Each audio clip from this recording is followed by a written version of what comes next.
자, 우리 옆에 인사할까요? 만나서 반갑습니다. 자, 한 번 더 옆을 보시 인사합시다. 당신을 보니 잘 될 것 같습니다.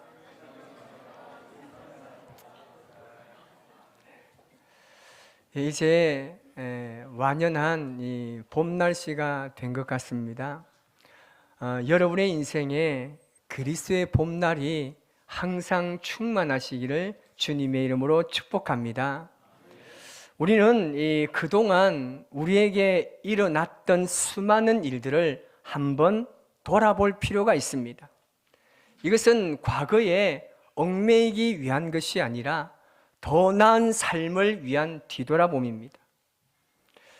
우리의 삶을 한번 돌아보면 이 중도의 포기에서 너무나 아쉬웠던 일들이 많이 기억날 것입니다.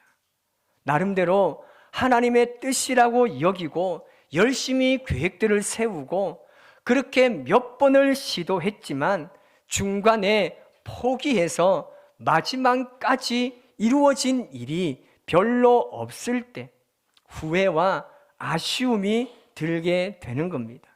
더군다나 중단한 그 일 이후에 내 인생에 좋은 일이 좀처럼 나타나지 않을 때 그 아쉬움과 부담감은 이 고통으로 나에게 다가오기도 합니다.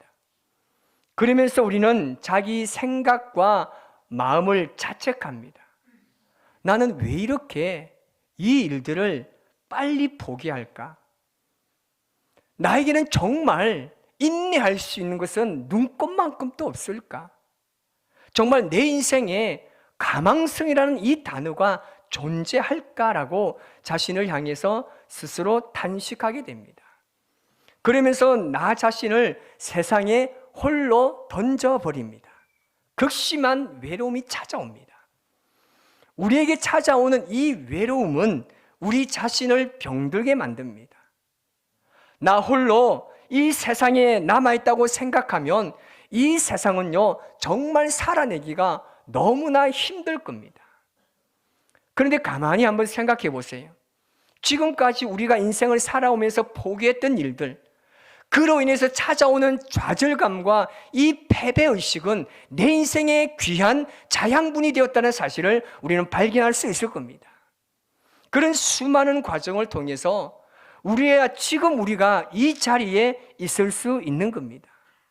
아무리 힘들고 어려운 상황을 겪더라도 이 일이 혼자 겪는 일이 아니며 내 인생에 함께 이 길을 걸을 만한 사람이 있다라는 것은요 정말 한번 이 길을 우리가 갈 만한 길이 아니겠습니까? 그리고 무엇보다 중요한 것은요 하나님께서 우리에게 주신 꿈을요 절대 포기하지 않는다는 사실입니다. 세상이 두렵고 힘들어도 이룰 수 있는 그 무엇인가가 내 손에 잡히지 않는다고 할지라도 끝까지 하나님께서 주신 그 사명을 붙들고 나아가면 그 안에 어마어마한 축복이 숨겨져 있음을 발견할 수 있을 겁니다. 그 시편에 보면 126편 6절에 보면 시편 기자가 이렇게 표현합니다. 울며 씨를 뿌리러 나가는 자는 반드시 기쁨으로 그 곡식단을 가지고 돌아온다고 말하고 있습니다. 울며 씨를 뿌리는 겁니다. 힘들고 어려워도 내 인생에 절망감과 패배의식이 찾아오고 이 고통이 점처럼 끝나지 않는다 할지라도 우리는 울면서 계속해서 씨를 뿌려야 하는 것입니다. 여러분 포기하지 말고 우리 손에 들려있는 이 작은 씨앗이 있다 할지라도 이것을 뿌려보시기를 바랍니다. 여러분 작은 것들이 모여서 위대한 것이 되는 겁니다. 작은 시도가 위대한 일을 시작하게 만드는 것입니다. 포기하지 않는다면 반드시 열매를 거둘 날이 찾아오는 법입니다. 우리 인생은요 얼마나 시험이 많습니까? 시련도 너무나 많이 찾아옵니다. 정말 여러분 예수 믿으면서 어떤 생각하셨나요? 이제 내 인생 끝났다. 이제는 꾸불꾸불한 이 고통의 길 끝나고 이제 나는 쫙 펼쳐진 시온의 대로만 나는 이제 걸어간다. 그렇게 생각하지 않았습니까? 뭔가 달라지고 막 그냥 만나는 사람들마다 내게 축복이 될 것이고 내 인생은 이제 팔짝 폈다, 막 그런 식으로 생각하지 않았습니까? 저만 그렇게 생각인지 모르겠지만 정말 예수님 믿으면요 다 될 줄 알았습니다. 웬걸요? 더 시련이 많고요, 더 환난이 많고 더 고통이, 더 문제가 얼마나 많이 찾아오는지 모릅니다. 그런데 그렇다고 해서 예수님을 포기할 수 없는 이유가 뭐냐면, 내가 벌써 예수님의 말씀 안에 너무나 신비로운 생명을 내가 발견하게 되었고, 그 안에 놀라신 하나님의 섭리가 지금도 내 삶을 이끌어가고 있다는 사실을 발견했기 때문에 그 고통이 얼마나 크다 할지라도 이 기쁨을 이길 수 없기 때문입니다. 여러분, 인생에 우리가 도저히 해결할 수 없는 문제가 있다고 할지라도요, 믿음으로 도전하고 시도하면서 하나님 앞에 나아갈 때요, 그 시도가 믿음의 사건이 될 때 우리의 삶은 풍성한 열매를 거두게 되는 것입니다. 오늘 엘리야가 바로 그렇습니다. 지금 엘리야는요 세상에 홀로 던져져 있는 느낌이었습니다. 지금 엘리야의 상황은요 그 말 그대로요 절망 자체입니다. 아합 왕의 아내인 이세벨이란 여자가요 이 여호와의 선지자를 죽이기 시작합니다. 이 말을 들었던 엘리야가 어떻게 했습니까? 여호와의 선지자를 죽인다고 하니까 그로 인해 찾아오는 두려움, 홀로 남았다는 이 사실 앞에 마음이 무너져 내렸습니다. 하지만 하나님께서는요 절대 엘리야를 홀로 두지 않으셨습니다. 엘리야 자기는요 혼자 이 험한 세상을 온몸으로 감당해야 하는 줄 알았는데, 하나님께서는 바알에게 무릎을 꿇지 않는 7,000명의 사람을 남겨두셨습니다. 그리고 오늘 이 열왕기 18장에 보면요 오바다라는 사람이 나오는데, 하나님께서 이 오바다도 바로 엘리야 곁에 두셨습니다. 오바다는 누구냐 하면 이 아합 왕 지세에서 왕궁에서 일하고 있던 고위 공무원이었습니다. 그런데 지금 이 오바다도 하나님을 믿는 사람으로서 홀로 정말 고군분투하며 살았습니다. 여호와의 선지자를 죽이는 그 이세벨의 그 상황 앞에서 이 오바다가 어떤 일을 했느냐 하면, 여호와의 선지자 100명을 50명씩 나누어서 동굴에 숨기고 자기 사비를 다 털어가지고 다 먹이고 마시고 하면서 여호와의 선지자를 숨겨주었습니다. 이 사실을 들었던 엘리야의 마음이 어땠을까요? 사실 혼자가 아니라 함께 하는 동력자가 있다는 사실을 그가 느꼈을 때 그 기쁨과 감격은요 이루 말할 수 없는 겁니다. 하나님께서는 그 절망의 자리에서 엘리야를 위로하시기 위해서, 오바다에게 힘을 주시기 위해서 하나님께서는 이 두 사람을 만나게 하셨습니다. 이 만남을 통해서 오바다는 힘을 얻게 된 것이고 엘리야는 하나님의 위로를 받게 된 것입니다. 그 위로의 힘으로 엘리야가 지금 어떻게 합니까? 아합에게 나아가서 담대하게 하나님의 말씀을 선포하고 이야기합니다. 누가 섬기는 신이 참된 신인지 한번 가려보자는 거예요. 얼마나 가슴 벅찬 이야기입니까? 오늘 말씀 보니까 엘리야가 뭐라고 이야기합니까? 나는 홀로 남았다고 이야기합니다. 이제 그는 알았습니다. 하나님께서 바알에게 무릎을 꿇지 않는 7,000명을 남겨두셨고 오바다는 함께 동력하는 그 사역자를 남겨주었기 때문에 이제 그는 말씀에서 홀로 남았다고 말하지만 그 배경에는 엄청난 하나님의 군대가 같이 하는 겁니다. 그러니까 그 앞에 담대하게 나가서 말할 수 있는 거예요.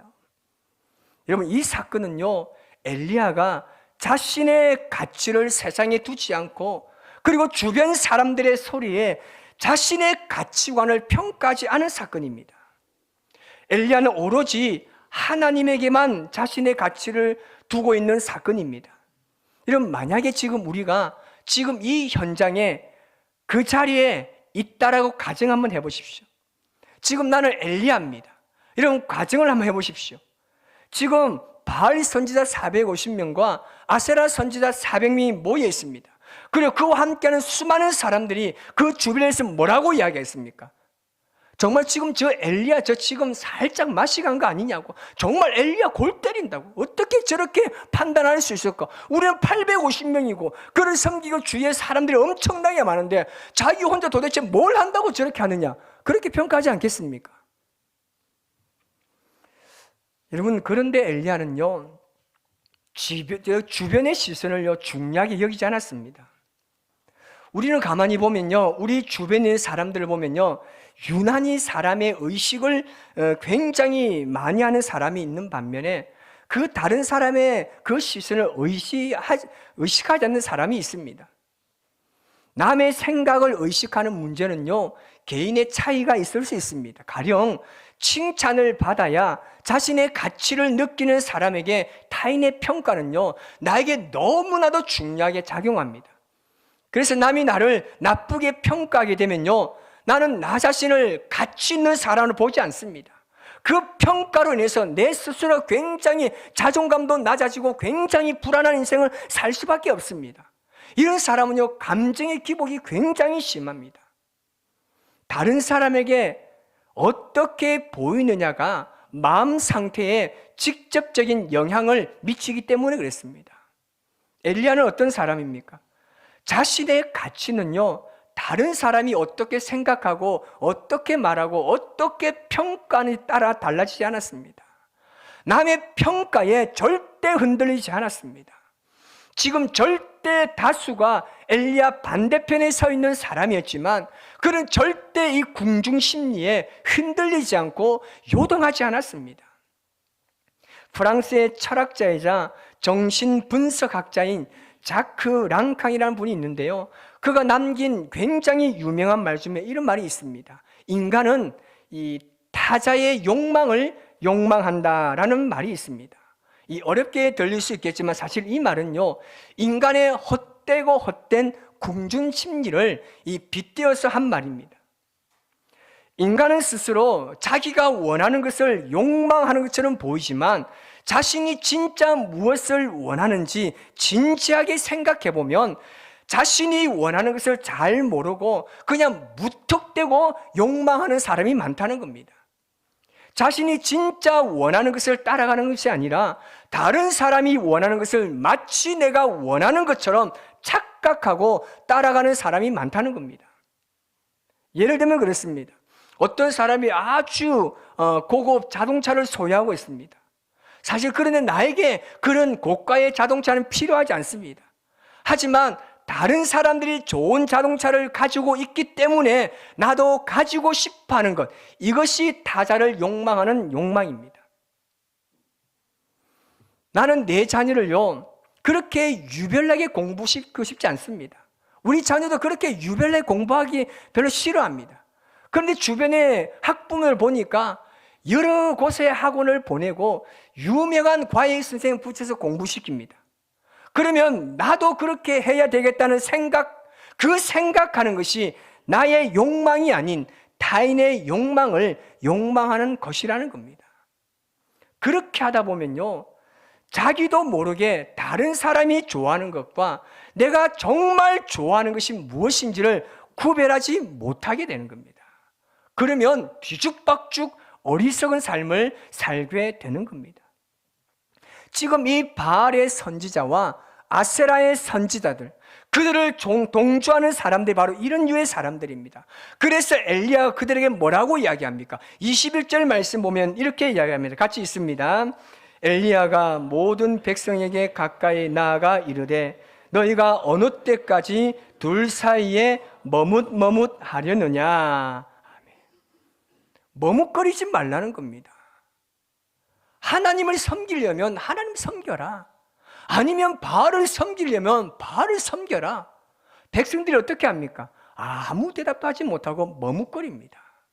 이 머뭇거린다는 말은요, 이 두 개의 목발을 짚고 쩔뚝쩔뚝거린다는 표현으로 비정상적인 사람의 모습을 고발하는 겁니다.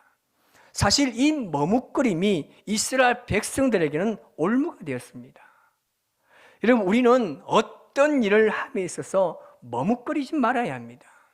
요즘 이 멀티태스킹이라고 해서 여러 가지 일을 동시에 한다는 말인데요, 사실 거기에도 굉장히 미세한 차이가 있습니다. 이 멀티태스킹을 하는 것처럼 보이는 사람을 보면요, 이것을 하고 저것을 하는 순간적으로 짧은 시간에 차례로 이것을 하는 것이지 사실 동시에 하는 것은 아닙니다. 우리 뇌는요, 두 가지를 동시에 할 수 없습니다. 그래서 우리는요, 정말 우리가 하는 일들이 정말 하나님께서 원하시는 것이고 하나님을 위한 것이고 하나님께서 나에게 바라시는 것이 있다라고 믿는다라면 우리는 절대 머뭇거릴 필요 없습니다. 그러면 우리는 어떤 일도 해내지 못하는 겁니다. 여러분, 우리가요, 우리의 자리에 가만히 앉아 있는 것만큼 정말 위태로운 삶은 없습니다. 가만히 앉아 있는 건요, 그냥 편안하고 괜찮은 것 같죠? 그만큼 위험한 일도 없습니다. 이런 가만히 있으면요, 아무런 변화도 기대하지 못합니다. 더 나은 삶을 희망할 수도 없습니다. 여러분, 세상은요, 정말 많이 발전하고 바뀌어져 가고 새로워져 가고 있는데 세상은 우리가 생각하는 그 이상으로 굉장히 속도감이 빠르게 회전하고 있습니다. 하지만 우리는요, 그 자리에 안주하고 두 손을 모으고 가만히 있다 보면요, 무기력해지는 거예요. 뒤떨어지고 뒤처져서 결국은요, 그 속도까지 따라가지 못합니다. 그래서 문제는요, 가만히 있으면요, 우리의 삶에는요, 아무런 일도 일어나지 않습니다. 여러분, 요셉 보세요. 절망의 삶에 있다고 해서 무기력하고 그 자리에 앉아 있었습니까? 아닙니다. 요셉의 상황은요, 정말 일반적이진 않습니다. 절대 그렇지 않습니다. 하지만 상황이 좋지 않게 보인다고 해서 비전이 없어지는 게 아닙니다. 여러분, 우리가 억울한 일을 당했다고 해서 비전이 사라지는 것이 아닙니다. 우리가 감옥에 들어갔다고 해서 우리의 비전이 사라졌습니까? 아닙니다. 요셉은요, 자신이 억울하게 들어가게 된 그 감옥이 이집트의 총리의 자리로 올라가게 되는 디딤돌이 된다는 것을 절대 몰랐습니다. 하지만 하나님께서는 우리를 가두는 감옥조차도 사용하시는 분이십니다. 지금 상황이 좋지 않는 것, 그 좋지 않는 상황까지도 하나님께서는 사용하는 줄 믿습니다. 하나님은 요셉이요, 한 번도 생각해 본 적 없고 한 번도 귀로 들은 적도 없고 눈으로 본 적도 없는 그것을요, 요셉을 위해서 미리 준비해 놓으셨습니다. 그래서 지금 당장 내 꿈이 이루어지지 않는다고 여러분 절망하거나 낙심하지 말고 하나님의 때를 머뭇거리지 말고 일어나야 하는 것입니다. 하나님은 아주 작은 사건을 통해서 우리의 삶을 완전히 역전시키시는 주님인 줄 믿습니다. 여러분은 하나님의 위대한 사람입니다. 아멘 좀 하세요. 여러분은 하나님의 위대한 사람입니다. 하나님의 위대한 사람은요, 하나님의 위대한 일을 할 줄 믿습니다. 여러분, 가만히 있지 마세요. 가만히 있으면요, 아무런 일도 일어나지 않습니다. 머뭇거리면서 그 자리에 안주하면요, 아무런 역사가요, 일어나지 않습니다. 새벽을 깨우고 하나님 앞에 나와 기도하면 그때부터 역사가 일어나고 삶이 바뀌는 겁니다. 여러분, 신앙에 대해서요, 도전하시기 바랍니다. 신앙에 대해 주님 앞에 도전하시기를 주님의 이름으로 축복합니다. 지금까지 한 번도 해보지 않았다고 여러분 미리 그 일을 포기하는 것 너무 억울하지 않습니까? 내가 한 번도 해보지 않았다고 해서 그 일을 포기하는 것은요, 하나님의 위대한 역사를요, 우리가 제한하는 행동이 된다라면 얼마나 부끄러운 일입니까? 우리가 한 번도 해보지 않았다 할지라도 정말 이것이 하나님을 위한 것이고 하나님께서 원하시는 것이라면 나의 작은 시도를 통해서 일하시는 그 주님을 바라보고 믿음으로 시도하시기를 주님의 이름으로 축복합니다. 하나님과 함께 위대한 도전의 역사를 시작하면요, 그때부터 변화가 일어나는 거예요. 여러분, 여성분들이요, 결혼을 하려면요, 자신을 꾸며야 돼요. 기도만 하면 안 돼요. 눈썹에도 뭐를 그리 보고요, 입술에도 뭘 그리 봐야 되는 거예요. 하나님의 위대한 역사를 이루기 위해서는요, 우리의 작은 시도부터 하게 되면 그 작은 시도가 위대한 하나님의 역사를 이루어갈 줄 믿습니다. 우리가 어떤 상황 앞에 도전할 때요, 하나님께서 우리의 길을 열어가시고 하나님께서 기적을 행할 줄 믿습니다. 이런 왜 머뭇거리십니까?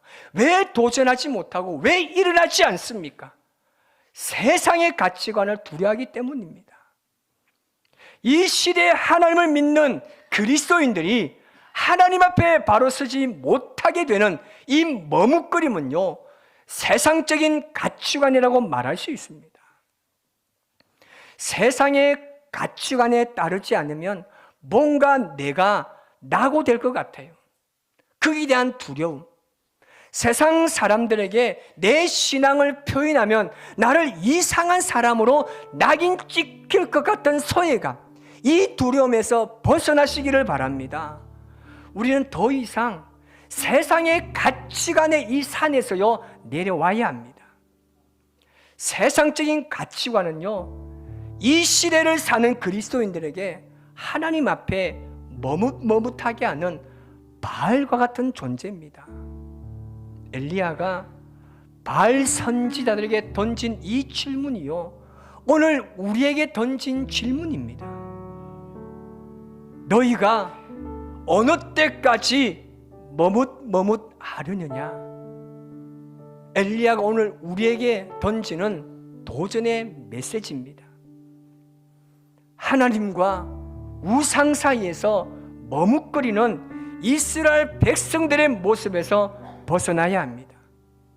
오늘 우리는 하나님과 세상적인 가치관의 이 교차로에서 갈등하는 삶이 아니라 하나님의 진리의 말씀 앞에 단호히 서는 삶, 그 삶이 진정한 믿음의 길이며 이 시대를 향한 그리스도인의 삶인 것을 믿음으로 고백하며 흔들리지 않는 믿음의 뿌리를 잘 지켜나가시기를 주님의 이름으로 축복합니다.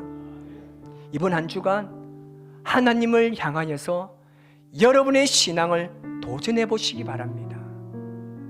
기도하고 도전해 가보면요, 하나님의 숨겨져 있는 놀라운 신비를 발견할 수 있을 겁니다. 그 신비를 발견하면 내가 알 수 없는 무한한 하나님의 세계가 열리고 그 하나님의 세계에서 나를 사용하시는 그 하나님의 일하심을 발견하게 될 것입니다. 믿음으로 도전한 여러분의 삶에 하나님의 놀라신 축복이 함께 하시기를 주님의 이름으로 축원합니다. 기도하겠습니다.